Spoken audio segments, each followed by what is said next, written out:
It was a quiet Sunday morning, the kind that feels like time slows down. Birds were chirping, neighbors were tending their lawns, and the smell of freshly brewed coffee filled the house. Everything seemed normal, until it wasn't. I was in the kitchen, minding my own business, when a sudden, harsh shout cut through the calm. "Get on the ground, now!" My heart skipped a beat. At first, I thought it was some prank or a dispute between kids playing outside. But the tone, the absolute authority in the voice made my stomach turn. I rushed to the window and froze. My eyes widened. There she was, my daughter, Sarah, standing by her sleek black SUV in our driveway. She was calm, hands visible, facing a man in a cheap, ill-fitting security uniform who was pointing a gun directly at her. I couldn't move. Fear gripped me. What is happening? I whispered to myself. This was no ordinary teenager or neighbor dispute. This was life-threatening. The man, who I later learned was named Rick, a self-appointed HOA security officer, was waving the gun like he had the authority to enforce the law. And Sarah, she wasn't scared. Not a flicker of fear. She raised her hand slowly and spoke in a controlled, commanding voice. "Put the weapon down before you do something you'll regret." Rick laughed dismissively, clearly thinking he was the alpha of the street.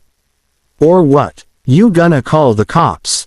He sneered. What he didn't know, what no one in the neighborhood knew, was that Sarah wasn't just any visitor. She's a tactical commander in the FBI, trained to handle situations far more dangerous than this. Calm, precise, and deadly if necessary, she had everything under control, but in that moment, it felt like the world had stopped. I wanted to run to her, but instinct told me to stay back. This wasn't a situation for a civilian dad. This was serious, and any sudden move could turn deadly. And just like that, a tense standoff began, one that none of us would ever forget. The tension on our quiet street was unbearable. The man, Rick, a self-appointed HOA security officer, looked more like someone who'd just watched too many cop movies than a real enforcer.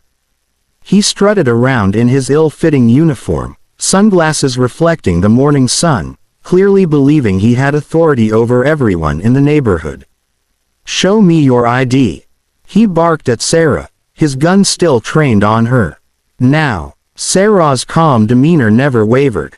She slowly reached into her purse, her eyes never leaving his. Every move was precise, controlled, like she was performing a well-practiced tactical maneuver. Meanwhile, I could feel my hands trembling at the window. My daughter was standing alone, facing a man with a weapon, and the worst part was, he didn't even know who he was dealing with. Rick's voice grew louder, almost desperate. "You can't just park here. This is private property." Sarah replied steadily, "This is your neighbor's driveway. I live here. Put the weapon down, sir."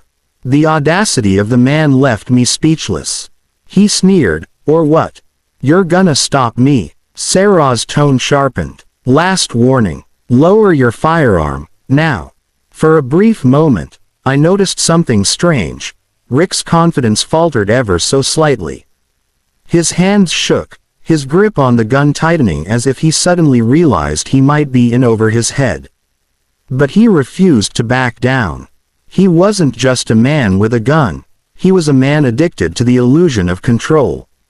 Then, in a calm, almost surgical motion, Sarah took a slight step sideways, using the open car door as cover. She wasn't panicking. She wasn't screaming. She was an expert, analyzing every move of the threat before making her next move. Neighbors peeked out their windows, frozen in disbelief. The tension in the street was palpable. It was no longer a quiet Sunday morning. It was a standoff, and Sarah was the calm in the storm. In that moment, one thing was clear: this wasn't just a confrontation. This was a test of power, discipline, and control, and only one person truly knew how dangerous the outcome could be. For a moment, the tension hung in the air like a thick fog. Rick, the HOA security officer, still had his gun pointed at Sarah, believing he was in control. But Sarah was calm, unshakable, and entirely aware of every angle, every threat, every possible outcome. Her eyes scanned him, assessing his stance, the way he gripped the weapon, and even his mental state. Then, in one swift, precise motion, she reached into her purse. What happened next was instantaneous, a blur to anyone watching but perfectly deliberate to her trained eye. Sarah produced her FBI credentials and held them high in the sunlight. The badge glinted, catching the attention of Rick and every neighbor who had gathered at the scene. FBI Tactical Commander. You are under arrest for aggravated assault with a deadly weapon. Drop your firearm immediately. Her voice was steady, firm, and absolutely commanding. Rick froze, his smug confidence crumbling into panic. I didn't know. He stammered, his knees almost buckling under the realization. Sarah didn't back down. Her posture, her presence, and her words carried the weight of authority that could not be ignored. You just aimed a deadly weapon at a federal officer. Do you understand what that means? The neighbors who had been peeking out of their windows were wide-eyed, mouths agape. They had no idea that my daughter, whom they saw as quiet and polite, could handle a high-stakes, life-or-death situation with the precision and control of a seasoned tactical commander. Rick finally dropped his gun, shaking violently, his eyes darting nervously from her badge to her unwavering gaze. Sarah kicked the weapon aside, never breaking her stance, her finger never touching the trigger. She had complete control, calm, calculated, and lethal if necessary. Within moments, a soft whistle came from her wrist mic, another piece of her covert setup. From around the corner, unmarked SUVs rolled in, carrying fully armed FBI agents. The quiet street had turned into a tactical operation, orchestrated perfectly by the woman standing in our driveway, proving that real authority never needs to shout, it simply commands. The aftermath of the confrontation was surreal. Rick, the so-called HOA security officer, sat on the curb, hands shaking, completely bewildered. For the first time, he realized that the power he thought he wielded was nothing compared to someone trained in real law enforcement. Within minutes, the unmarked FBI vehicles had secured the area, and agents moved with precise, coordinated efficiency. Neighbors slowly emerged from their homes, some whispering, others staring openly, unable to process what had just happened.